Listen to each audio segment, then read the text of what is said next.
Hello everyone, welcome back to my YouTube channel love is immortal we always love in with function. First of all happy Dhanteras आप सभी को।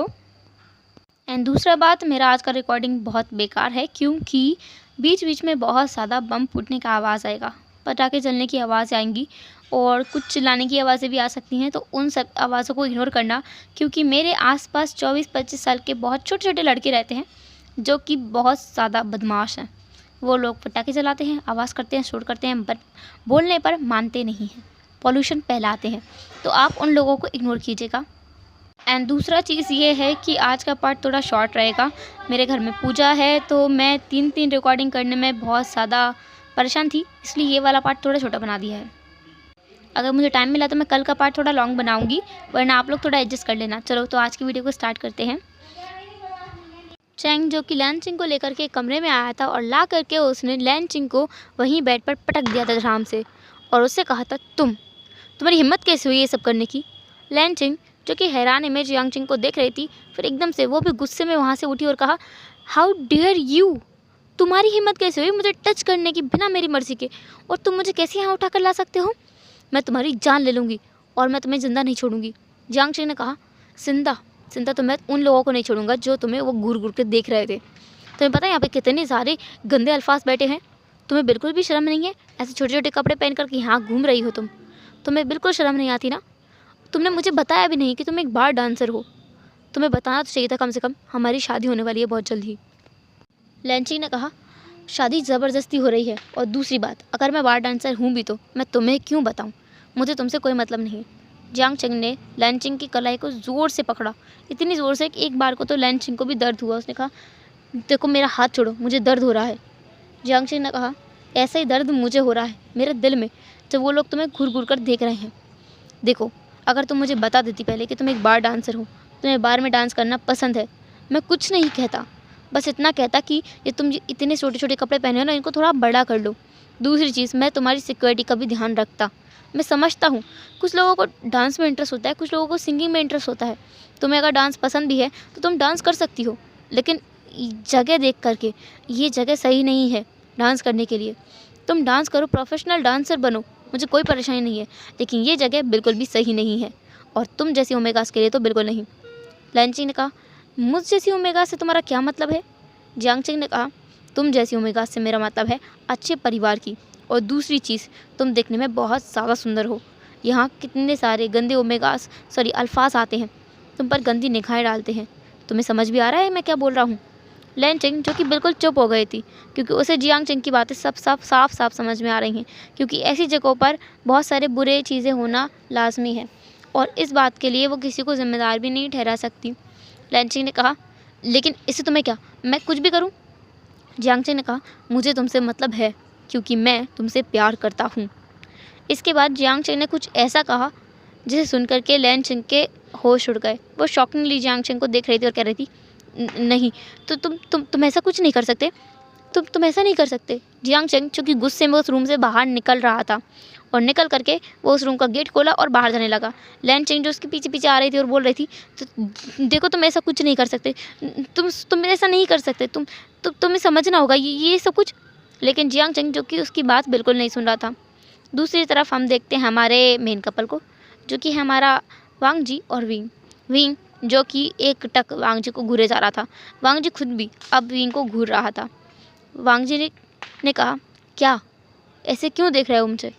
Wing ने कहा, तुम्हारी हिम्मत कैसे हुई, तुम यहाँ किसी और अल्फा की गोद में बैठे हो, तुम्हें बिल्कुल भी शर्म नहीं आती है। हमारी 2 दिन में शादी है और तुम यहाँ बार में हो, तुम्हारे घर वालों को पता है इस बारे में। वांग जी ने कहा, ओह, तो तुम मेरे घर वालों को बताने वाले हो। बेशक बता सकते हो, देखो वहाँ बैठे हैं मेरे भाई। ऐसा कहकर वांग जी ने एक तरफ इशारा किया जहाँ पर सच में लान सिचन बैठे हुए थे, और वो भी शॉकिंगली विंग को देख रहे थे। विंग ने लान सिचन को देखा और वो हैरान हो गया, क्योंकि लान सिचन यहाँ बैठे हैं और उनका भाई किसी और अल्फा की गोद में बैठा है और वो कुछ नहीं बोल रहे हैं। विंग ने उनकी तरफ देखते हुए कहा, ब्रदर, आप तो कुछ कह सकते थे ना, आपने भी कुछ नहीं कहा। इससे ये कैसे किसी और की, छी, मुझे बोलने में भी शर्म आ रही है। वांग जी ने विंग की तरफ देखा और कहा, एक्सक्यूज़ मी, तुमने मुझसे खुद कहा था कि मुझे तुम्हारी लाइफ से कोई मतलब नहीं होना चाहिए, तुम्हें मेरी लाइफ से कोई मतलब नहीं होना चाहिए, और वैसे भी तुम तो किसी और से प्यार करते हो ना। विंग जो कि शॉकिंगली वांगजी को देख रहा था और एक बार सिचन की तरफ देख रहा था कि कहीं सिचन इस बात से नाराज़ तो नहीं है, लेकिन विंग को शॉक करते हुए सिचन का रिएक्शन कुछ भी नहीं था। वो बस अपने हाथ में एक ड्रिंक लिए हुए थे और उसे बस धीरे से पी रहे थे और कुछ नहीं कह रहे थे, जैसे कि उन्होंने सारा मामला विंग और वांगजी पर ही छोड़ दिया हो। विंग जो कि वहीं खड़ा हुआ था। कुछ देर बाद वांगजी ने उसका हाथ पकड़ा, क्योंकि विंग वांगजी के बहुत पास था और उस अल्फा के भी। उस हाथ को विंग ने झटका दे दिया और उसे कहा, तुम मुझे टच करने की हिम्मत ही मत करना। वांगजी ने कहा, तुम्हें टच कोई करना भी नहीं चाहता है, मैं कह रहा हूँ यहाँ से हटो, मुझे मेरे दोस्त से बात करनी है जो कि तुम्हारे पीछे बैठा है। विंग ने भी अपने पीछे देखा और पीछे जिस इंसान को उसने देखा उसे देखकर विंग का पारा और भी हाई हो गया। उसे और भी ज़्यादा गुस्सा आने लगा और कहा, उसने वांगजी से कहा, ये तुम्हारा दोस्त है, इसकी हरकतें देखी तुमने, ये एक सूट के लिए लड़ता है, भरे मॉल में ये एक बड़े बिजनेसमैन से फाइट करता है एक सूट के लिए। वांगजी ने भी कहा, फ़ाइट उसने शुरू नहीं की थी, फ़ाइट तुमने ही शुरू की थी, और वैसे भी तुम यहाँ से जा सकते हो, तुम्हें मुझसे कोई मतलब नहीं होना चाहिए। विंग ने कहा, मुझे मतलब होना चाहिए, नाम मात्र की सही, लेकिन शादी शादी होती है। मेरे बाबा को अगर कुछ पता चला तो उन्हें कितना दुख होगा, मैं ये बिल्कुल नहीं चाहता। यहाँ से उठो, मेरे साथ चलो। ऐसा बोल करके विंग ने वांगजी का हाथ पकड़ा और उसे उस अल्फा की गोद से उठा दिया। वांगजी ने कहा, व्हाट द हेल, क्या बकवास कर रहे हो तुम, मैंने क्या गलत किया है? विंग ने कहा, गलत? तुम यहाँ किसी पराए अल्फा की गोद में बैठे हो और तुम, लेकिन विंग की इस बात को बीच में ही काटते हुए वांगजी ने कहा, क्या तुम्हें ये अल्फा दिखाई दे रहा है? तुम्हारी आँखों का ना तुम इलाज करवाओ, या फिर तुम्हारी नाक, इसका इलाज करवाओ, ये तुम्हें अल्फा दिखाई दे रहा है? विंग ने उस इंसान की तरफ देखा। वो इंसान भी शॉकिंगली उन दोनों की झगड़े को तरफ देख रहा था, या कहो वो उनके झगड़े का मज़ा ले रहा था। विंग जिसे महसूस हुआ कि ये कोई अल्फा नहीं है, ये तो एक ओमेगा है। विंग ने अब अपने गुस्से वाली नज़रों की जगह हैरानी वाली नज़रों से वांगजी की तरफ देखकर कहा, तुम्हारा अफेयर एक ओमेगा के साथ है? वांगजी जो कि एकदम बड़ी बड़ी आंखें करके विंग को देख रहा था कि विंग क्या ऊटपटांग चीज़ें सोचता रहता है। उसने कहा, तुम कुछ ढंग का नहीं सोच सकते? ज़रूरी है मेरा इसके साथ अफेयर ही चल रहा हो? हम लोग गेम खेल रहे थे, ये देखो बॉटल रखी है, और मुझे टास्क मिला था कि मैं सिंचन की गोद में जाके बैठ जाऊँ। विंग जो कि अब खुद ही एम्बेरस फील कर रहा था, क्योंकि उसने यहाँ आकर इन लोगों की पार्टी भी बिगाड़ दी और खुद का पोपट भी करा लिया, और बेफालतू में जेलस भी हुआ, जबकि वो वांगजी से खुद कह चुका है कि उन दोनों के बीच कोई रिश्ता नहीं है। वांगजी जो कि अब गुस्से में विंग को देख रहा था, उसने कहा, तुमने खुद कहा था कि तुम्हें मुझसे कोई मतलब नहीं है, तो अब मेरी लाइफ में क्यों इंटरफेयर कर रहे हो? अच्छा खासा मैं मेरा मूड सही किया था इन लोगों ने, तुमने फिर से आके बिगाड़ दिया। मैं कहाँ फंस गया हूँ? तभी वहाँ जियांग चेंग आया। जियांग चेंग के पीछे पीछे लान चिंग आई, जो कि उसे बोल रही थी, देखो तुम ऐसा नहीं कर सकते, मेरी बात तो सुनो। लेकिन जियांग चेंग जो कि वहाँ आया और वहाँ आकर वो आसपास देखने लगा। उसे वहाँ पर एक बॉटल दिखी, वाइन की बॉटल। उसने उस बॉटल को उठाया और बस उसे फोड़ने ही जा रहा था, तभी लान चिंग ने उसका हाथ पकड़ और कहा, शट अप, तुमने अगर इस बोतल को तोड़ा ना तो मैं शादी तोड़ दूँगी। जियांग चेंग जिसका हाथ हवा में ही रुक गया था, लान चिंग ने उस बोतल को लिया, साइड में रखा और जियांग चेंग का हाथ पकड़ते हुए कहा, मैं समझती हूँ तुम जो कह रहे हो, मैं समझ रही हूँ, मेरी बात तो सुनो। जियांग चेंग जो कि उसकी बात नहीं सुन रहा था। लान चिंग जो कि बहुत ज़्यादा इरिटेट हो गई थी। जियांग चेंग जो कि बोले ही जा रहा था, मैं कुछ नहीं सुनना चाहता, मुझे बहुत गुस्सा आ रहा है, मुझे बहुत ज़्यादा गुस्सा आ रहा है। वो बस एक ही रट लगाए हुए था कि उसे गुस्सा आ रहा है। लान चिंग ने उसके दोनों चीक्स को पकड़ा, अपनी तरफ किया और उसके लिप्स पर अपने लिप्स को टिका दिया। इस नज़ारे को देखकर वहाँ मौजूद हर एक व्यक्ति सदमे में था। विंग, लान सिचन, वांगजी, शू यांग, नी हुसैन, वो बार डांसर और बाकी जितने लोग वहाँ बैठे हुए थे, सब लोग सदमे में थे कि ये क्या हुआ। लान चिंग का वो छोटा सा क्विज बहुत बहुत कम टाइम के लिए था, तुरंत ही वो अलग हो गई थी। उसने कहा, मेरी बात सुनो, ठीक है? जियांग चेंग जो खुद भी सदमे में लग रहा था, वो बस शॉकिंगली लान चिंग की तरफ देखे जा रहा था। लान चिंग ने कहा, मैं यहाँ कोई बार डांसर नहीं हूँ। वो लड़की, उसका नाम है म्या म्या। उसने उस बार डांसर की तरफ इशारा किया जिसके साथ में लान चिंग डांस कर रही थी। उसने कहा, वो मेरी दोस्त है। वो यहाँ मजबूरी में काम करती है और मैं बस यहाँ आई थी क्योंकि आज उसका बर्थडे है। मैं उसके साथ डांस कर रही थी कैजुअली, और ये कपड़े मेरे नहीं हैं, ये उसी के कपड़े हैं। मुझे बस मन किया तो मैंने पहन लिए, और बाकी रीज़न्स मैं तुम्हें बता रही हूँ कि उसके पास पैसों की कमी है, इसलिए वो यहाँ पर बार डांसर का काम करती है। जियांग चेंग, जो कि लानचिंग की हर एक बात को बहुत ध्यान से सुन रहा था, फिर उसने कहा, सॉरी। लानचिंग ने कहा, हाँ? वो हैरान थी। जियांग चेंग ने फिर से कहा, आई एम सॉरी, मुझे माफ़ कर दो, मैंने तुम्हें गलत समझ लिया, मुझे पूरी बात सुननी चाहिए थी, फिर कोई रिएक्ट करना चाहिए था। लानचिंग, जो कि हैरानी में जियांग चेंग को देख रही थी, उसने कहा, तुम सॉरी बोल रहे हो? जियांग चेंग ने हाँ में अपना सर नोट किया और कहा, आई एम रियली सॉरी, मुझे माफ़ कर दो, प्लीज़ मुझे माफ़ कर दो। ऐसा कह करके वो अपने घुटनों के बल बैठ गया और लानचिंग के दोनों हाथों को पकड़ लिया। लानचिंग, जो कि एक टक जियांग चेंग को देख रही थी, दूसरा वांग जी, वो खुद भी हैरान होकर के जियांग चेंग को देख रहा था। विंग था, जो कि बिल्कुल नॉर्मल था। न्यू हुसैन, जो कि वहाँ एक टक खड़ा हुआ था और समझने की कोशिश कर रहा था कि यहाँ चल क्या रहा है। लानचिंग ने जियांग चेंग को उठाते हुए कहा, हाँ हाँ ठीक है, मैंने माफ़ किया। वहाँ बैठ जाओ तुम जा कर के, हम लोग पार्टी कर रहे थे, तुम चाहो तो हमें ज्वाइन कर सकते हो। वांग जी अपनी बहन की तरफ शॉकिंगली देख रहा था कि उसकी बहन उसके होने वाले हस्बैंड को पार्टी में इनवाइट कर रही है। कल तक जो खुद शादी से भाग रही थी, वो उसके साथ रहना चाहती है, पर क्यों? जियांग चेंग एकदम खुश हो गया। उसने खुशी खड़ा हुआ और अचानक से ही लानचिंग को हक कर लिया और कहा, थैंक यू। उससे अलग भी हुआ और तुरंत ही लान सेजन के पास जाकर के बैठ गया। लान सेजन खुद भी कोई अलग इंसान नहीं थे, वो खुद भी एकदम हक्का बक्का होकर अपनी बहन की तरफ देख रहे थे। लानचिंग, जो कि अपना नेक को थोड़ा रब किया और हेजिटेट करते हुए कहा, उसने कुछ कहने की कोशिश की, लेकिन फिर उसने विंग को देखा और कहा, ब्रदर इन लॉ, हम भी क्यों नहीं रुक जाते यहीं, हम लोगों के साथ ज्वाइन कर लीजिए। वांग जी, जो अपनी बहन की तरफ गुस्से में देख रहा था, लेकिन लानचिंग ने उसकी गुस्से भरी निगाहों को इग्नोर करते हुए विंग के पास गई और उससे कहा, बैठिए ना। उसको बिठाया। देन विंग ने न्यू हुसैन की तरफ देखा और अपने दोस्तों की तरफ देखा। वो लोग भी उसी प्राइवेट रूम में बैठ गए थे, अलग अलग जगह पर। फिर वो लोग सब बातें करने लगे थे बहुत आराम से। इस बीच में 2 बार शुयांग और विंग लड़ बैठे थे ड्रिंक्स के ऊपर से। कुछ टाइम बाद वहाँ से वांग जी के और विंग के फ्रेंड्स चले गए थे।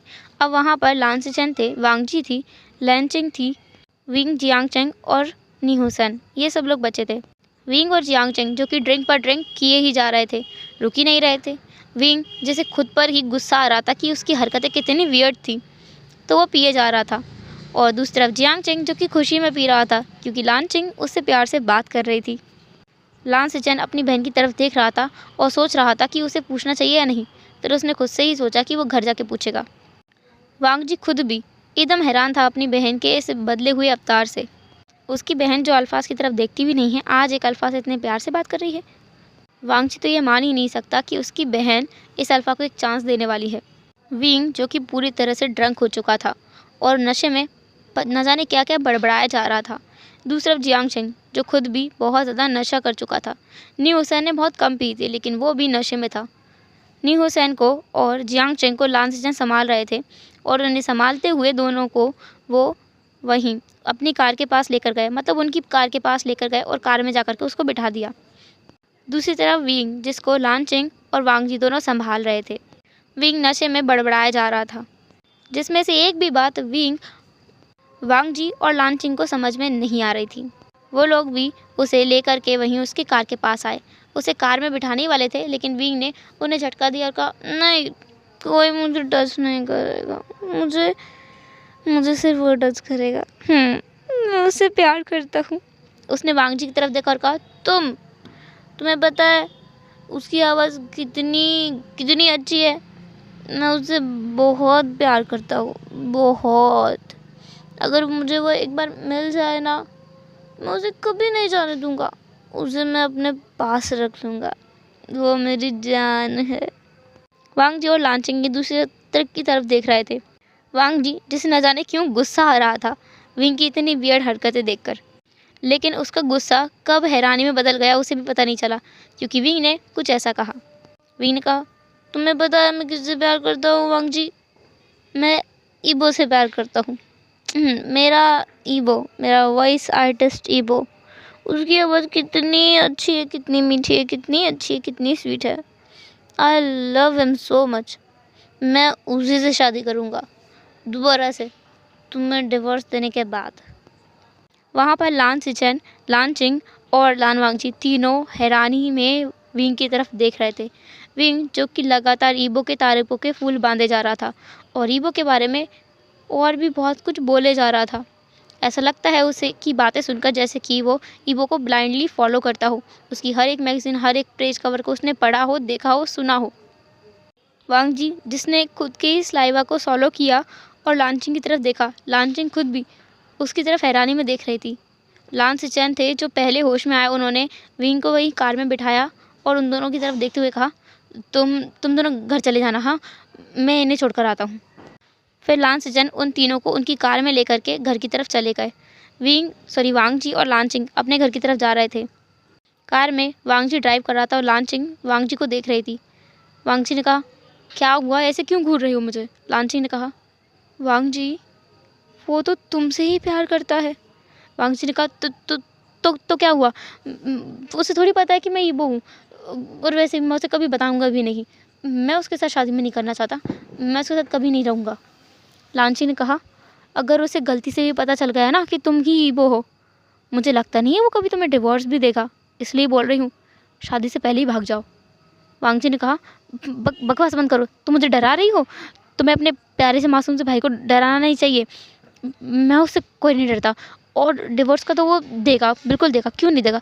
मैं लेकर रहूँगा, मैं उसे पता ही नहीं लगने दूँगा कि मैं ईबो हूँ। हाँ, तुम्हें मैं बोल रहा हूँ, वार्निंग दे रहा हूँ लांचिंग, खबरदार से तुमने उसे मेरे बारे में बताया कि मैं ही ईबो हूँ, मैं तुम्हारी जान ले लूँगा। लांचिंग ने कहा, ठीक है, मैं नहीं बताऊँगी, पक्का। ऐसा बोल करके वो अपने मुंह पे हाथ रख लिया। वांग जी से महसूस हो रहा है कि उसकी बहन हंस रही है। दूसरी तरफ हम देखते हैं विंग, जियांगचेंग और निहुसन, जिन्हें लान सिचेन ने घर पर छोड़ दिया था और उनको इस हालत में देख लिया था उसके अंकल ने, उसके फादर ने, मतलब नी मिंगजो ने, जियांग फैमियान ने और वी चांगसे ने, तीनों ने, क्योंकि तीनों ही उसे अपने अपने रूम में छोड़कर आए थे। Next day in the morning wing अपना सर पकड़ के उठा क्योंकि उसे बहुत ज़्यादा हेडेक हो रहा था। उसे बिल्कुल भी याद नहीं है कि लास्ट नाइट क्या हुआ था।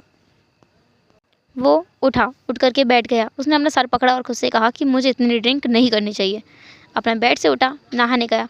वो शावर ले रहा था। शावर लेते लेते उसे कुछ इमेजेस आ रही थी, जिसमें उसे याद आया कि वो बार में गया था। बार में जाकर उसने वांगची पर गुस्सा किया था, और ये सुन करके कि वांगची गेम खेलते खेलते कुमेगा की लैब में बैठा हुआ था और इस वजह से विंग जेलस था। विंग को खुद पर ही अशेम्ड फील हो रहा था।